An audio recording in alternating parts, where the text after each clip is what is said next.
All right. Thanks, Ken. And hey, everyone. Thanks for joining today. This was a strong quarter for our community and business. We estimate that there are now more than 3.2 billion people using at least one of our apps each day. The growth we're seeing here in the U.S. has especially been a bright spot. WhatsApp now serves more than 100 million monthly actives in the U.S., and we're seeing good year-over-year growth across Facebook, Instagram, and Threads as well, both in the U.S. and globally. I'm particularly pleased with the progress that we're making with young adults on Facebook. The numbers we're seeing, especially in the U.S., really go against the public narrative around who's using the app. A couple of years ago, we started focusing our apps more on 18 to 29-year-olds, and it's good to see that those efforts are driving good results. Another bright spot is Threads, which is about to hit 200 million monthly actives. We're making steady progress towards building what looks like it's going to be another major social app. And we're seeing deeper engagement, and I'm quite pleased with the trajectory here. The big theme right now is, of course, AI, and I'll focus my comments today on three areas. What AI means for our family of apps and core business, what new AI experiences and opportunities we see, and how AI is shaping our metaverse work. So let's start. Across Facebook and Instagram, advances in AI continue to improve the quality of recommendations and drive engagement. And we keep finding that as we develop more general recommendation models, content recommendations get better. In this quarter, we rolled out our full-screen video player and unified video recommendation service across Facebook, bringing Reels, longer videos, and Live into a single experience.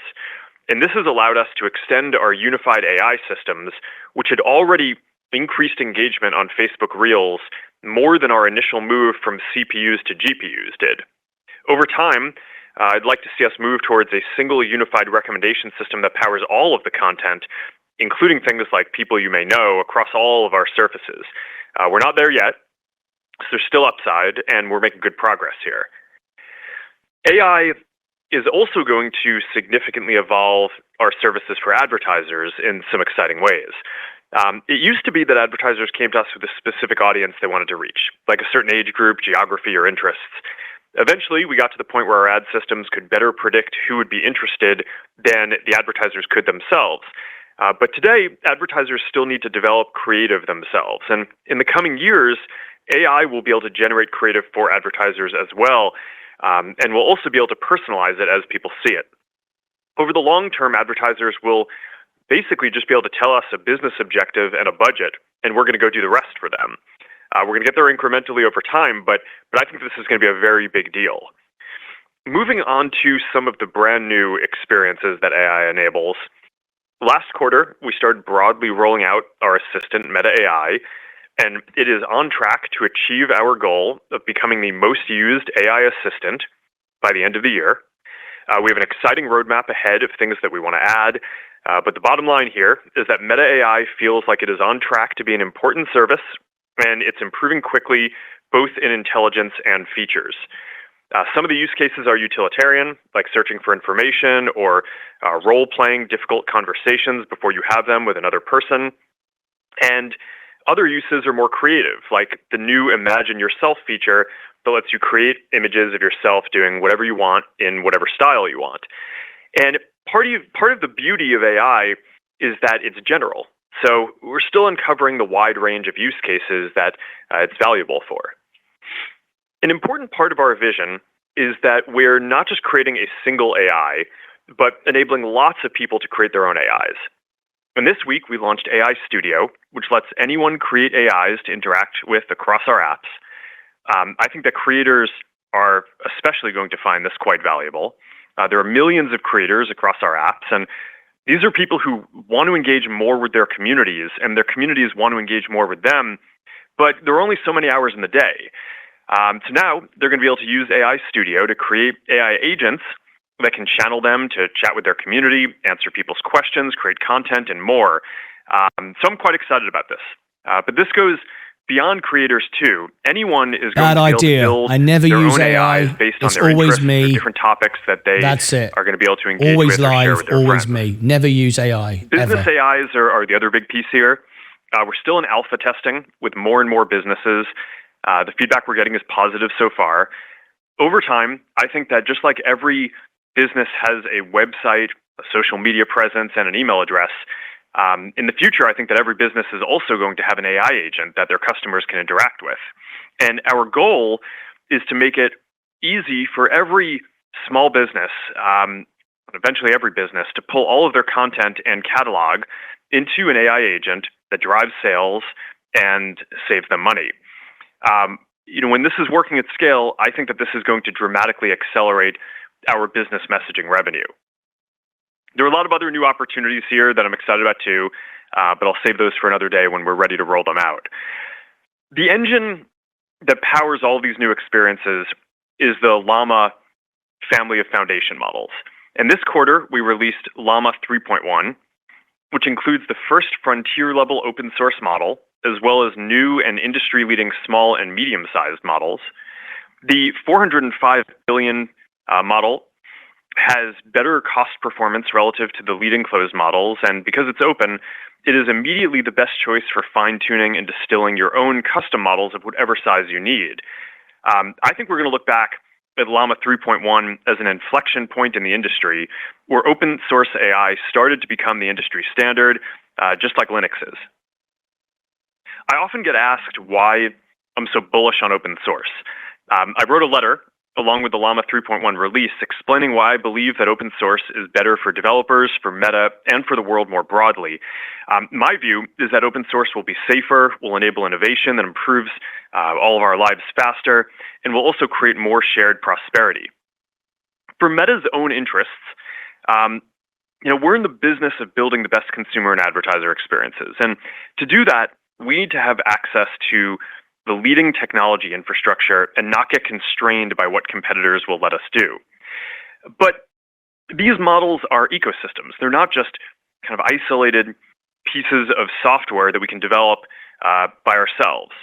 So if we want the most robust ecosystem of tools, efficiency improvements, silicon optimizations, and other integrations to develop around our models, then we need them to be widely used by developers across the industry.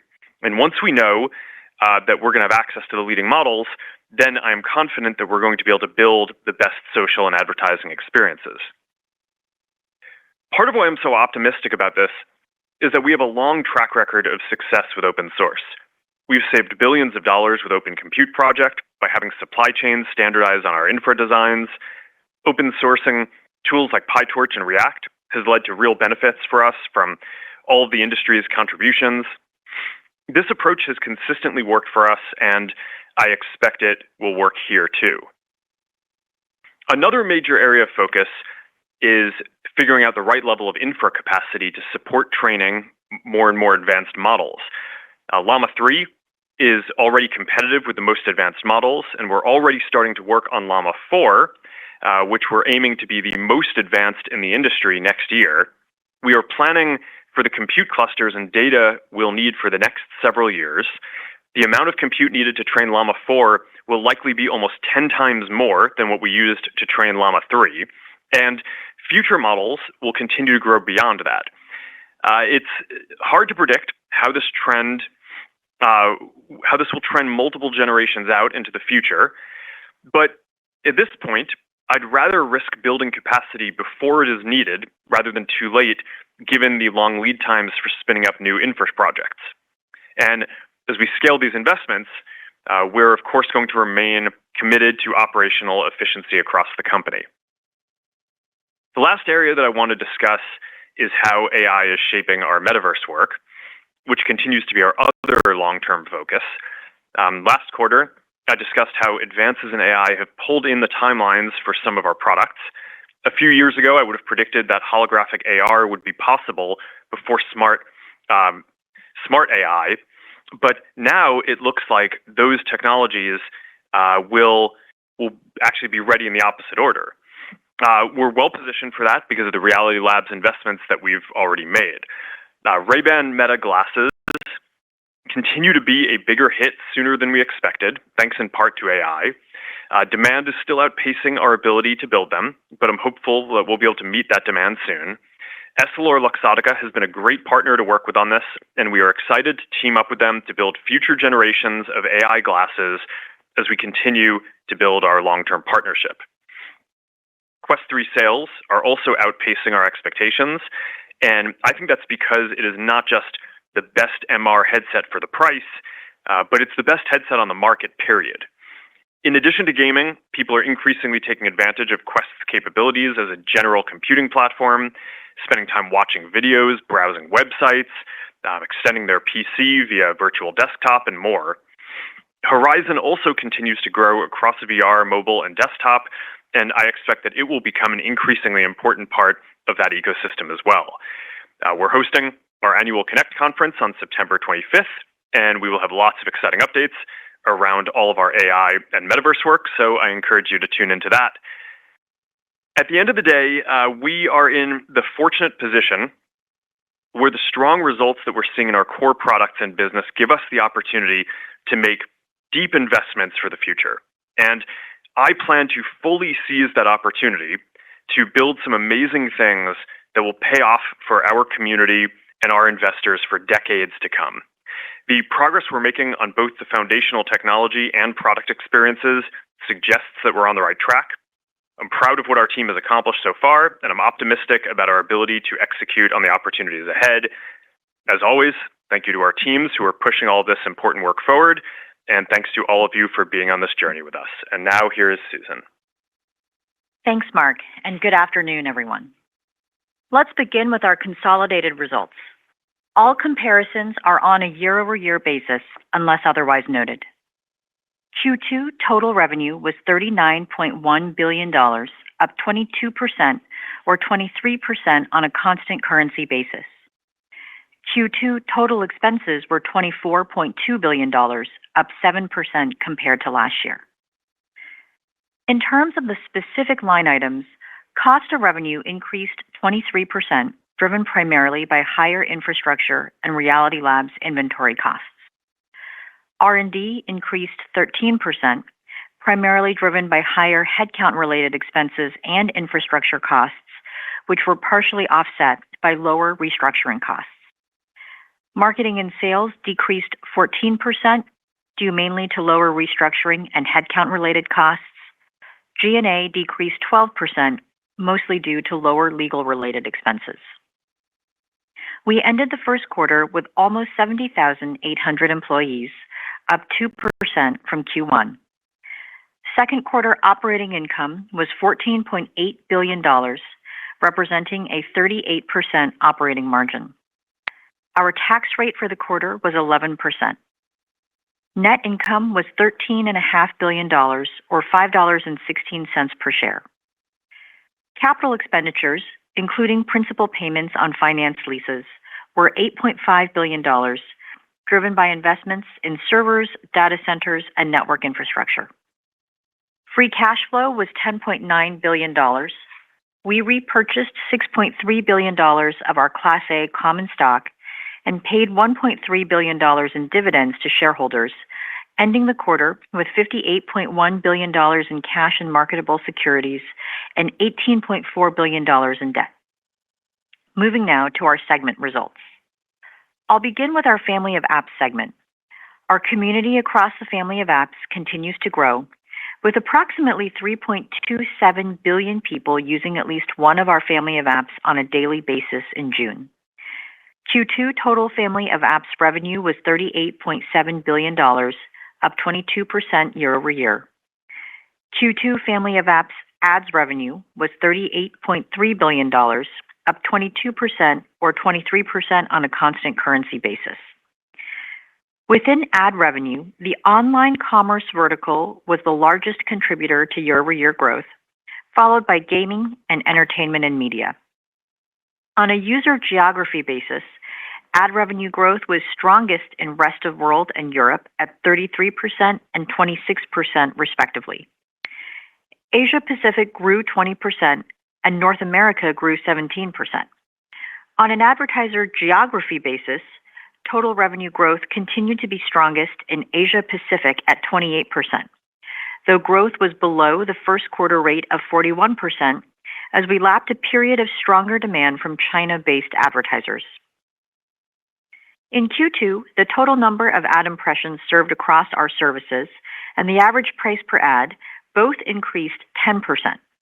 Impression growth was mainly driven by Asia Pacific and rest of world. Pricing growth was driven by increased advertiser demand, in part due to improved ad performance.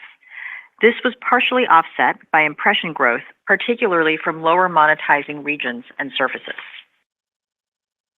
Family of Apps other revenue was $389 million, up 73%, driven primarily by business messaging revenue growth from our WhatsApp business platform. We continue to direct the majority of our investments toward the development and operation of our Family of Apps. In Q2, Family of Apps expenses were $19.4 billion, representing approximately 80% of our overall expenses. Family of Apps expenses were up 4%, mostly due to higher infrastructure and headcount-related expenses, which were partially offset by lower restructuring costs. Family of Apps operating income was $19.3 billion, representing a 50% operating margin. Within our Reality Labs segment, Q2 was $353 million, up 28%, driven primarily by Quest headset sales. Reality Labs expenses were $4.8 billion, up 21% year-over-year, driven mainly by higher headcount-related expenses and Reality Labs inventory costs. Reality Labs operating loss was $4.5 billion. Turning now to the business outlook. There are two primary factors that drive our revenue performance: our ability to deliver engaging experiences for our community and our effectiveness at monetizing that engagement over time. To deliver engaging experiences, we remain focused on executing our priorities, including video and in-feed recommendations. On Instagram, Reels engagement continues to grow as we make ongoing enhancements to our recommendation systems. Part of this work has been focused on increasing the share of original posts within recommendations so people can discover the best of Instagram, including content from emerging creators. Now, more than half of recommendations in the US come from original posts. On Facebook, we're seeing encouraging early results from the global rollout of our unified video player and ranking systems in June. This initiative allows us to bring all video types on Facebook into one viewing experience, which we expect will unlock additional growth opportunities for short-form video as we increasingly mix shorter videos into the overall base of Facebook video engagement. We expect the relevance of video recommendations will continue to increase as we benefit from unifying video ranking across Facebook and integrating our next-generation recommendation systems. These have already shown promising gains since we began using the new systems to support Facebook Reels recommendations last year. We expect to expand these new systems to support more surfaces beyond Facebook video over the course of this year and next year. We're also seeing good momentum with our longer-term engagement priorities, including generative AI and threads. People have used Meta AI for billions of queries since we first introduced it. We're seeing particularly promising signs on WhatsApp in terms of retention and engagement, which has coincided with India becoming our largest market for Meta AI usage. You can now use Meta AI in over 20 countries and 8 languages, and in the US, we're rolling out new features like Imagine Edit, which allows people to edit images they generate with Meta AI. Beyond generative AI, the Threads community also continues to grow and deepen their engagement as we ship new features and enhance our content recommendation systems.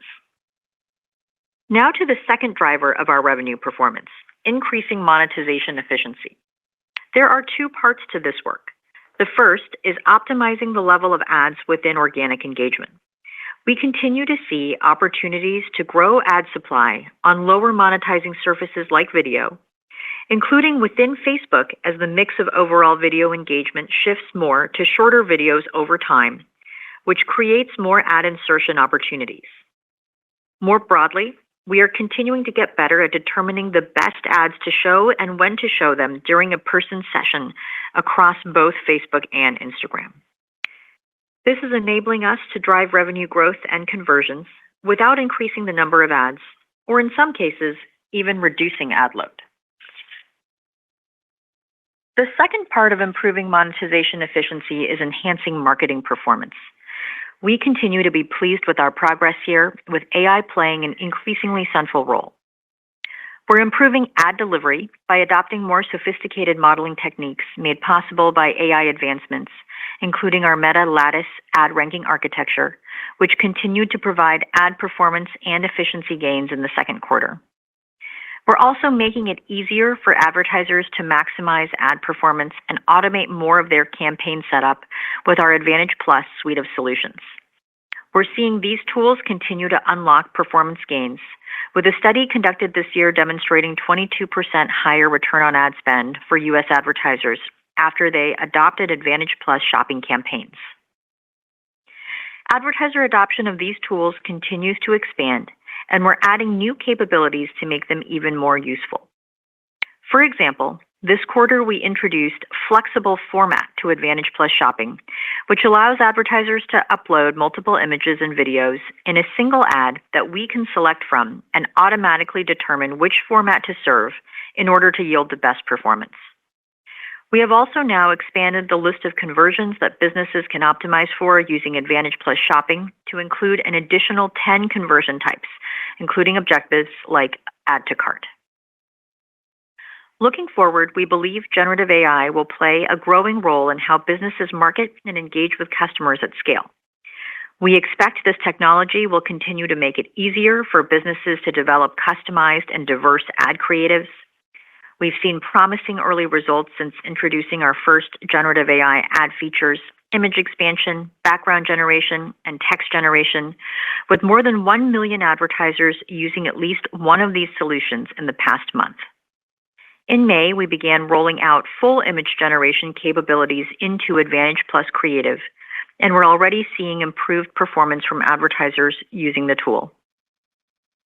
Finally, we expect AI will help businesses communicate with customers more efficiently through messaging. We're starting by testing the ability for businesses to use AI in their chats with customers to help sell their goods and services and to generate leads. While we are in the early stages, we continue to expand the number of advertisers we're testing with and have seen good advances in the quality of responses since we began using Llama 3. Next, I would like to discuss our approach to capital allocation, which remains unchanged.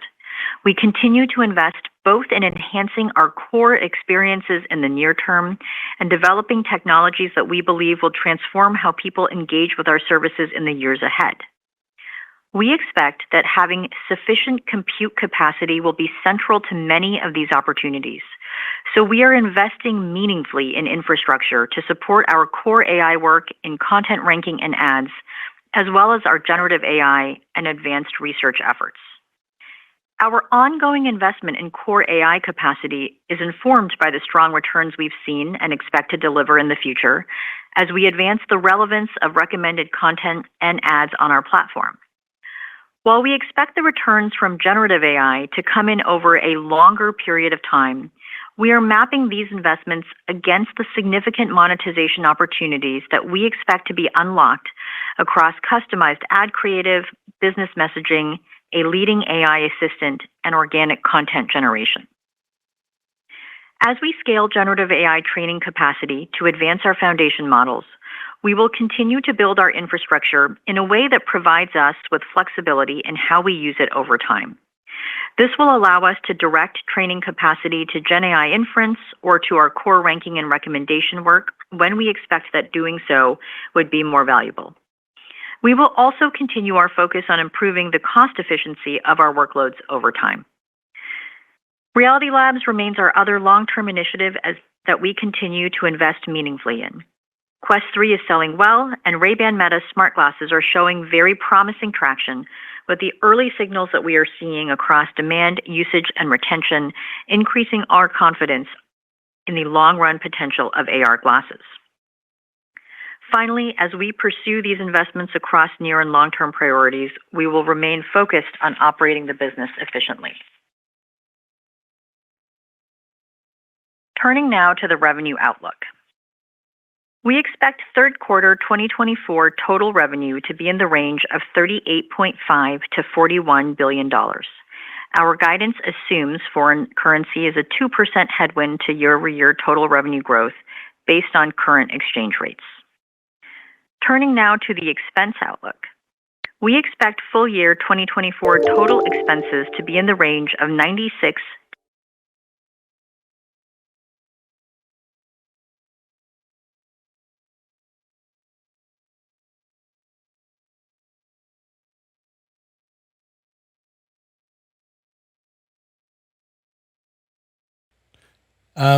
Just checking where the audio's gone.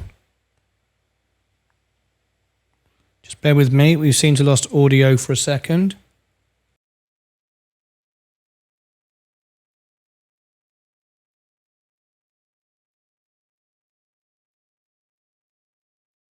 with our expanded infrastructure footprint.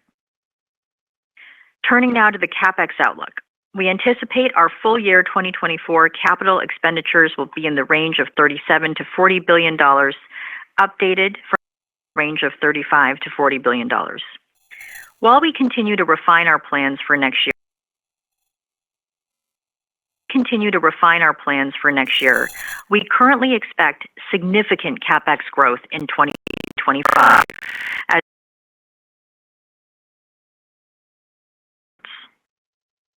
On to tax. Absent any changes to our tax landscape, we expect our full year 2024 tax rate to be in the mid-teens. In addition, we continue to monitor an active regulatory landscape, including the increasing legal and regulatory headwinds in the EU and the US that could significantly impact our business and our financial results. In closing, Q2 was another good quarter. We continue to execute well across our business priorities and have exciting opportunities in front of us to deliver more value to the people and businesses using our products around the world. With that, Krista, let's open up the call for questions. Thank you. We will now open the lines for a question and answer session. To ask a question, please press star 1 on your touchtone phone. Sorry for the inconvenience. Please stick to withdraw your question, again press star 1. World premiere. And please limit yourself to one question. Following this broadcast. Please Thank pick you. up your handset before asking your question to ensure clarity. If you are streaming today's call, please mute your computer speakers. And your first question comes from the line of Brian Nowak from Morgan Stanley. Please go ahead. Great. Thanks for taking my questions. I have two, one for Mark, one for Susan. Mark, I wanted to sort of go back to some of the new generative AI-enabled use cases for users and advertisers. You talked about Meta AI, Studio, chatbots, diffusion models. If you could just sort of hone in on one or two of those that you're most excited about, where you're seeing good signal that could be a real driver for the business in 25, 26, just so we sort of know, where are you most focused on all those opportunities and be helpful. DJ Hayes, one, Susan, is that you on Discord? Priorities from building. Give me your username, please, in the chat. Thank you. Just walk us through again on the CapEx philosophy. Give me your Discord username. Thank you. Ensuring you generate a healthy return on invested capital for investors from all the CapEx. Thanks. I can take the first one. So I think the things that will drive the most results in 25 and 26 are actually the first category of things that I talked about in my comments, which are the ways that AI is shaping the existing products. So the ways that it's improving recommendations and helping people find better content, as well as making the advertising experiences more effective. I think that there's a lot of upside there. Those are already products that are at scale. The AI work that we're doing is going to improve that. It'll improve the experience and the business results. The other areas that we're working on, I mean, I think you all know this from following our business for a while, but we have a relatively long business cycle of starting a new product, scaling it to something that reaches 1 billion people or more, and only then really focusing on monetizing at scale. So, realistically, for things like Meta AI or AI Studio, I mean, these are things that I think will increase engagement in our products and have other benefits that will improve the business and engagement in the near term. But before we're really talking about monetization of any of those things by themselves, I mean, I don't think that anyone should be surprised that I would expect that will be years, right? I think that's like what we've seen with Reels. It's what we saw with all of these things. But I think for those who have followed our business for a long time, you can also get a pretty good sense of when things are going to work years in advance. And I think that the people who bet on those early indicators tend to do pretty well, which is why I wanted to share in my comments the early indicator that we had on Meta AI, which is, look, it's early. Last quarter, I think had just started rolling it out a week or two before our earnings call. This time, we're a few months later, and what we can say is I think we are on track to achieve our goal of being the most used AI assistant by the end of this year. And I think that's a pretty big deal. Is that the only thing we want to do? No.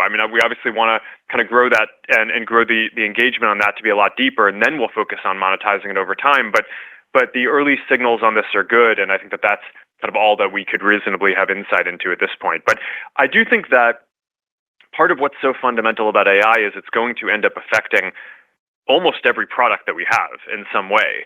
It will improve the existing ones and will make a whole lot of new ones possible. So it's why there are all the jokes about how all the tech CEOs get on these earnings calls and just talk about AI the whole time. It's because it's actually super exciting and it's going to change all these different things over multiple time horizons. And Brian, I can take the second question. On the ROI part of your question, I would broadly characterize our AI investments into two buckets, core AI and Gen AI. And the two are really at different stages as it relates to driving revenue for our businesses and our ability to measure returns. On our core AI work, we continue to take a very ROI-based approach to our investment here. We're still seeing strong returns as improvements to both engagement and ad performance have translated into revenue gains, and it makes sense for us to continue investing here. Gen AI is where we're much earlier, as Mark just mentioned in his comments. We don't expect our Gen AI products to be a meaningful driver of revenue in 24, but we do expect that they're going to open up new revenue opportunities over time that will enable us to generate a solid return off of our investment while we're also open sourcing subsequent generations of Llama. And we've talked about the four primary areas that we're focused here on: the Gen AI opportunities to enhance the core ads business, to help us grow in business messaging, the opportunities around Meta AI, and the opportunities to grow core engagement over time. The other thing I would say is we're continuing to build our AI infrastructure with fungibility in mind so that we can flex capacity where we think it will be put to best use. The infrastructure that we build for Gen AI training can also be used for Gen AI inference. We can also use it for ranking and recommendations by, making certain modifications like adding general compute and storage. And we're also employing a strategy of staging our data center sites at various phases of development, which allows us to flex up to meet more demand and less lead time if needed, while limiting how much spend we're committing to in the outer years. So, while we do expect that we are, going to grow CapEx significantly in 2025, we feel like we have a good framework in place in terms of thinking about where the opportunities are and making sure that we have the flexibility to deploy it as makes the most sense. Your next question comes from the line of Mark Shmulik with Bernstein. Please go ahead. Yes, hi. Thanks for taking the question. Just as we look at the revenue guidance and the outlooks, is any color you can share in just kind of the state of the overall digital ad market? And, you've highlighted some areas where you're seeing strength, versus kind of some of the idiosyncratic efforts you've made to kind of improve the efficacy of the ad product. Thank you. Hi, Mark. We're continuing to see healthy global advertising demand, and we're also delivering, ongoing ad performance improvements just related to all of the investments that we've continued to make over time and improving these sort of ads, targeting, ranking, delivery, all of the fundamental infrastructure there. And we expect that all of that will continue to benefit ad spend in Q3. We do expect, year-over-year growth to slow in Q3 as we are lapping, strong growth from China-based advertisers, as well as strong Reels impression growth from a year ago. And we also expect modestly larger FX headwinds in Q3 based on current rates. Your next question comes from the line of Eric Sheridan with Goldman Sachs. Please go ahead. Thank you so much for taking the question. I'll just ask one. You called out building community size in WhatsApp in the United States as well as Threads.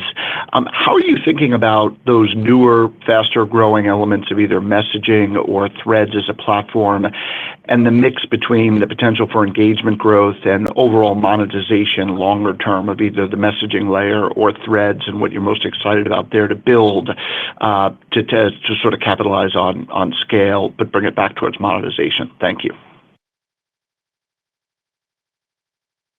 I can start, and Susan can jump in if she has anything else that she wants to add. So the WhatsApp stat, I think, is really important as a business trend, just because the United States punches above its weight in terms of, it's such a large percent of our revenue. So before, WhatsApp was sort of the leading messaging app in many countries around the world, but not in the U.S. And I think now that we're starting to make inroads into leading in the U.S., as more and more people use the product and realize that, hey, this is a really good experience. It's the best experience for cross-platform communication and groups and all these different things. I think that that's going to just mean that all of the work that we're doing to grow the business opportunity there over time is just going to have a big tailwind if the U.S. ends up being a big market. So I think that that's one reason why it's really relevant. It's obviously also personally somewhat gratifying to see all the people around us starting to use WhatsApp. So I think that that's pretty fun, but maybe somewhat less relevant from a business perspective. Threads, I think, it's another example of something that it got off to about as good of a start of any app that I can think of. I think it was the fastest growing app to 100 million people, and it's a good reminder that even when you have that start, the path from there to 1 billion people using an app is still multiple years. And that's our product cycle. And I think that that's something that is a little bit different about Meta in the way we build consumer products and then business around them than a lot of other companies that ship something and start selling it and making revenue from it immediately. So I think that that's something that our investors and folks thinking about analyzing the business have needed to always grapple with is, all these new products, we ship them and then there's a multi-year time horizon between scaling them and then scaling them into not just consumer experiences, but very large businesses. But the thing that I think is just super exciting about Threads is that, we've been building this company for 20 years and there just are not that many opportunities that come around to grow a 1 billion person app. I mean, there are I don't know, maybe a dozen of them in the world or something, right? I mean, there are certainly more of them outside the company than inside the company, but we do pretty well. And being able to add another one to the portfolio if we execute really well on this is just really exciting to have that potential. Now, obviously, there's a ton of work between now and there, and we're almost at 200 million. So it's a really good milestone. I'm excited about that. A lot of work between this and it being a large part of the business, but I do think that these kind of opportunities are pretty rare, and that's something that we're just really excited about. I think the team is doing great work on it. Eric, I would just add to that in terms of nearer term sources of impression growth. We really expect that video is going to remain a source of impression growth for us in the second half. On Instagram, we expect Reels to continue to drive growth, while on Facebook, we expect to grow overall video time while increasing the mix of short-form video, which creates more impression growth opportunities. And generally, we expect continued community growth across our apps. Your next question comes from the line of Doug Anmuth with JP Morgan. Please go ahead. Great. Thanks for taking the questions. One for Mark, one for Susan. Mark, just in terms of infrastructure and CapEx, you've talked about currently building out not just for Llama 3 and 4, but really out to 7 perhaps, and then Llama 4, 10x the compute required versus Llama 3. Just given how much you're building ahead, how does that influence the shape of the CapEx curve over a multi-year period? And then, Susan, if you could talk a little bit more about the 3Q outlook. I know you're talking about tougher comps, but at the same time, it really suggests only a point of FX neutral decel at the high end.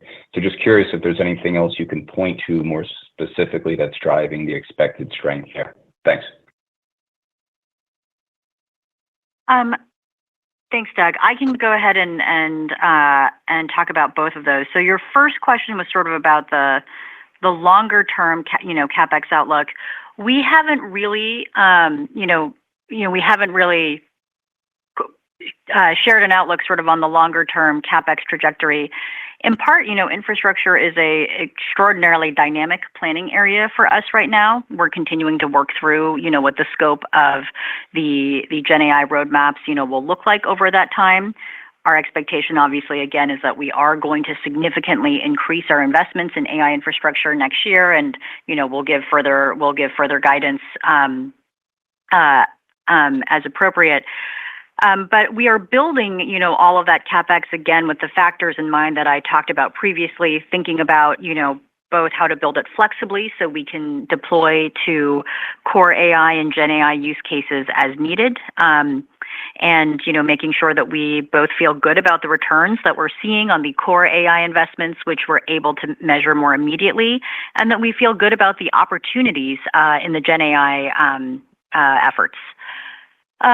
Your second question was about the Q3 revenue outlook. Again, I mentioned this earlier, we have seen healthy global advertising demand on our platform. We're delivering, ongoing ad performance improvements, which, again, we feel like is the result of many, many quarters of effort, that have accrued and will continue to accrue value to our platform.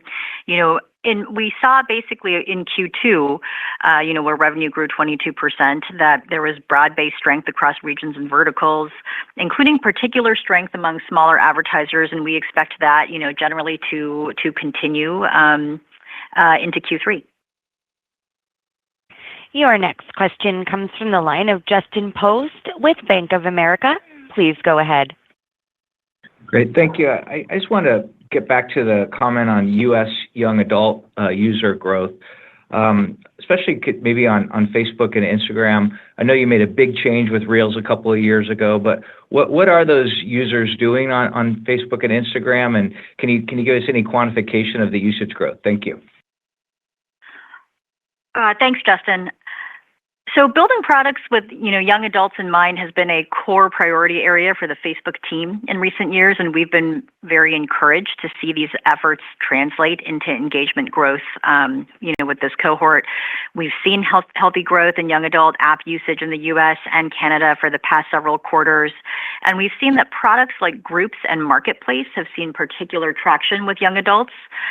Posting to Groups in the U.S. and Canada has been growing. That's been boosted mainly by young adults. And we also see that they are active users of Marketplace, which has benefited from product improvements and strong demand for secondhand products in the U.S. Your next question comes from the line of Mark Mahaney with Evercore ISI. Please go ahead. Yeah, I was going to ask about Marketplace, so that's a nice segue. It's a great, somewhat under-monetized or arguably very under-monetized asset. I know you indirectly monetize it, and it's a very large marketplace. It may even be bigger than eBay. Your thoughts on what you may want to do in the future in terms of monetizing it, in part maybe even improve the quality of the marketplace? And then secondly, I just want to ask you about headcount. It's down about 1% year over year. You're pretty much back at par with where the employee headcount was prior to significant reduction. How should we think about headcount growth going forward? You talk about a significant growth in CapEx. Should we expect a moderate growth in headcount? Significant? Any thoughts on that would be helpful. Thank you. Thanks, Mark. On your first question, about Marketplace, again, we're obviously excited that it's been one of the drivers of strength in young adults. I would probably just say that more generally, Marketplace is one prong in a broader commerce strategy that we have, which continues to be focused on basically creating the best shopping experience on our platform. Marketplace is obviously consumer-oriented. The broader part of the commerce strategy is about making it easier for businesses to advertise their products, for buyers to find and purchase relevant items on our platform. And to that end, I would say that, we feel quite happy with also the investments we've been making in Shops ads. Shops ads revenue is growing at a strong year-over-year pace. We're seeing Shops ads drive incremental performance for advertisers, and it's also working well in combination with some of our other products like Advantage Plus shopping. Your second question was about headcount. We continue to be disciplined about where we're allocating new headcount to ensure that it's really focused on our core company priorities. But we're also working down a prior hiring underrun. And as we further close that hiring underrun over the course of this year, I do expect that we will end 2024 with in-seat reported headcount that is meaningfully higher than where we ended 2023. We aren't providing sort of 2025 headcount growth expectations yet, as we haven't started our budgeting process yet. But again, I expect that we will primarily target our hiring to focus on priority areas, and we will be, running a very disciplined headcount process. Your next question comes from the line of Youssef Squali with Truist Securities. Please go ahead. Great. Thank you very much. So the AI assistant using Llama 3.1 has been incorporated in different variations and looks really impressive and seems to be getting closer to becoming a full search engine for virtually everything except for commercial queries so far. So are there any plans to open it up to the broader web, kind of like what maybe OpenAI is alpha testing, maybe link it to third-party marketplaces for commercial search, et cetera? And then on Ray-Bans, can you maybe talk a little bit more about the opportunity to deepen your relationship with Luxottica? What would that look like? What kind of areas are the most exciting to you, Mark, in that relationship? Thank you. Yeah, so I'm very excited with how Llama 3.1 landed. I think the team there is doing really great work. Going from the first version of Llama to Llama 2 last year, there was a generation behind the frontier to now Llama 3.1, which is basically competitive and in some ways leading the other top closed models. Meta AI uses a version of Llama 3.1, as well as a bunch of other services that we've built to kind of build a cohesive product. And when I was talking before about we have the initial usage trends around Meta AI, but there's a lot more that we want to add. Things like commerce, and you can just go vertical by vertical and build out specific functionality to make it useful in all these different areas, are eventually, I think, what we're going to need to do to make this just as to fulfill the potential around just being the ideal AI assistant for people. So it's a long roadmap. I don't think that this stuff is going to get finished in the next couple of quarters or anything like that, but this is part of what's going to happen over the next few years as we build something that will, I think, just be a very widely used service. So I'm quite excited about that. And we're going to continue working on Llama 2. So, I mean, you mentioned Llama, and I think the question was a little more about Meta AI, but they're both, they're related. Llama is sort of like the engine that powers the product, and it's open source, and I'm just excited about the progress that we're making on both of those. On the smart glasses, EssilorLuxottica is a great partner. We are now on the second generation of the Ray-Ban Meta glasses. They're doing well, better than I think we had expected, and we expected them to grow meaningfully from the first generation. So that's been a very positive surprise, and I think part of that is that it's just well positioned to dovetail well with the AI revolution that we're seeing and offering all kinds of new functionality there. So that was great. But EssilorLuxottica is a great company that has a lot of different products that we hope to be able to partner with to just continue building new generations of the glasses and deepen the AI products and make it better and better. I think there's a lot more to go from here, and it's compared to what we thought at this point, it's doing quite well compared to I think what it needs to be like a really leading piece of consumer electronics. I think we're still early, but all the signs are good. Your next question comes from the line of Ron Josey with Citi. Please go ahead.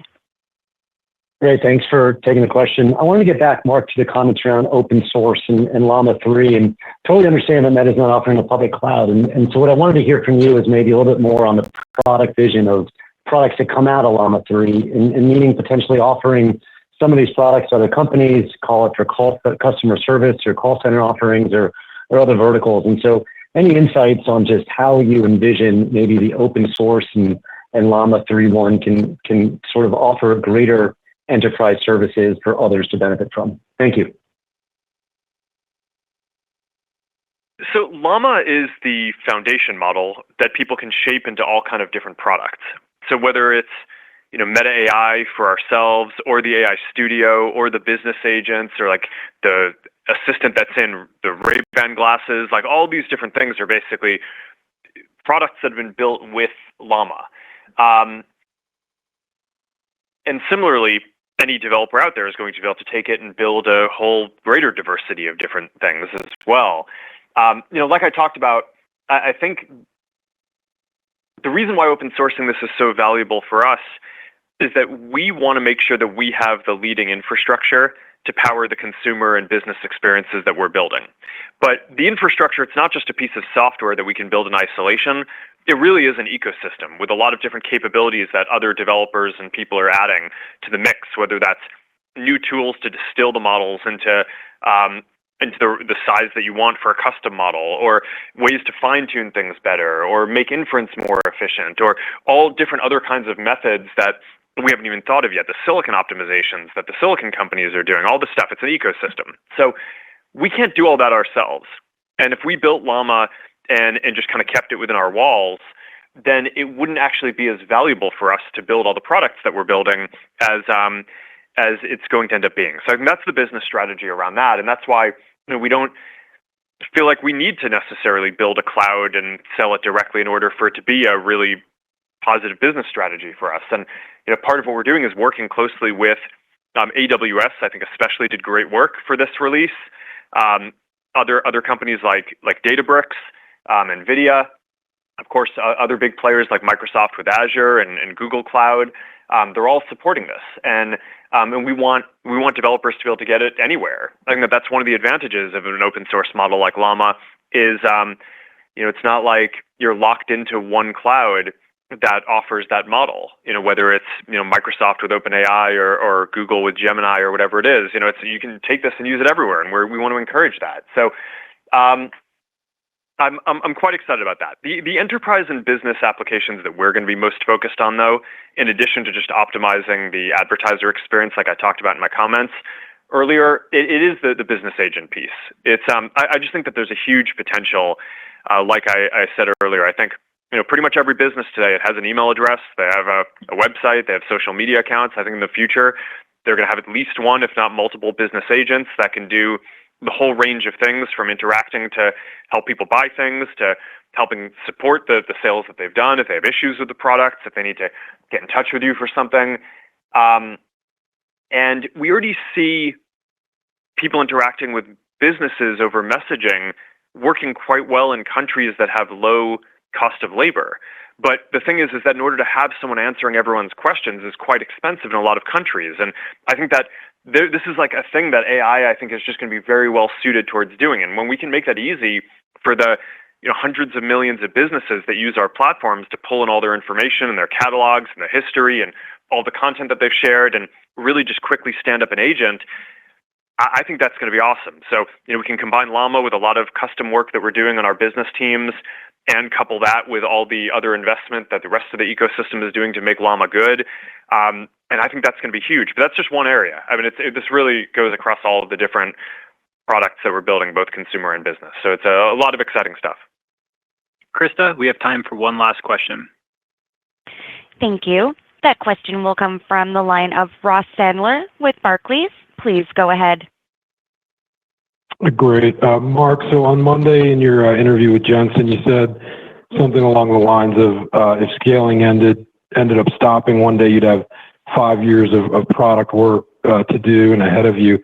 So outside of agents or AI assistants, what other areas in AI are you thinking about or looking at in that 5-year roadmap? And then the second question is maybe one more stab at the capacity question. You guys said that Llama 3.1 was trained on 16,000 H100s. You've also said that you're going to have 600,000 available by year end. So even if we kind of go up to 160,000 GPUs for Llama 4, we have plenty of extra capacity for inference and future products. I guess, how are you guys modeling out this entire kind of CapEx roadmap between training, inference, and future things? That's all. Thanks a lot.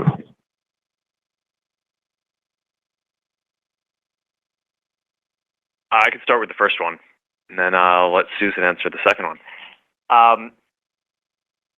It's an interesting question. It's a little hypothetical because I do think it's true that if, let's say, there were no future foundation models, I think there would just be a huge amount of product innovation that the industry would bring to bear, and that just takes time.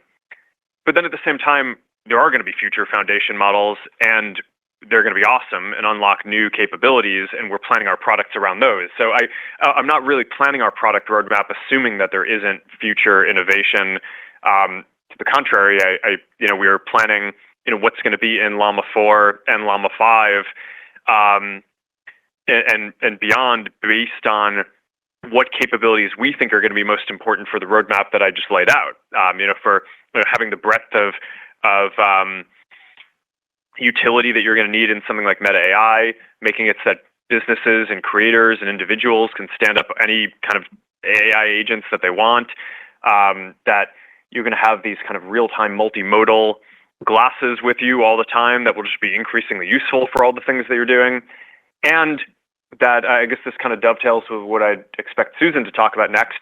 And we do have this huge set of use cases already about people wanting to discover content and interact with their friends, and businesses reaching people, and all that stuff is getting better with this too. So I guess my point there was, it's just there's some lag between a technology becoming available and the product becoming kind of fully explored in the space. And I just think that was kind of my way of saying that I think that this is just a very exciting area where there's just going to be a lot of innovation for a long time to come. I'll let Susan take a stab at the numbers around the GPUs and all that. Thank you. We are clearly, in the process of building out a lot of capacity, and Mark, has alluded to that in his comments about, what we have needed to train prior generations and the next generation of Llama. And we are, and that's driving sort of what we've talked about in terms of the significant growth in CapEx in 2025. And we aren't really, in the position now to share a longer-term outlook. When we think about sort of any given new data center project that we're constructing, we think about how we will use it over the life of the data center. We think about the amount of capacity we would use in terms of training whatever the subsequent generations holding of Llama all-time are, highs overnight. Architected around that. But then we also look at how by the end of the week. Use it, several years into its lifetime towards other use cases. $110,000 across our core business, across what we think might be future needs for inference for generative AI-based products. So there's sort of a whole host of use cases for the life of any individual data center, ranging from Gen AI training at its outset to potentially supporting Gen AI inference to being, used for core ads and content ranking and recommendation, and also thinking through the implications too of what kinds of servers we might use to support those different types of use cases. So, we are really mapping across a wide range of potential use cases when we undertake any given project. And, we're really doing that with both a long time horizon in mind, again, because of the long lead times in spinning up data centers, but also recognizing that there are multiple decision points in the lifetime of each data center in terms of thinking through when to order servers and, what servers to order and, what you'll put them towards. And that gives us flexibility to make the sort of best decisions based on the information we have in the future. Great. Thank you all for joining us today. We appreciate your time, and we look forward to speaking with you again soon.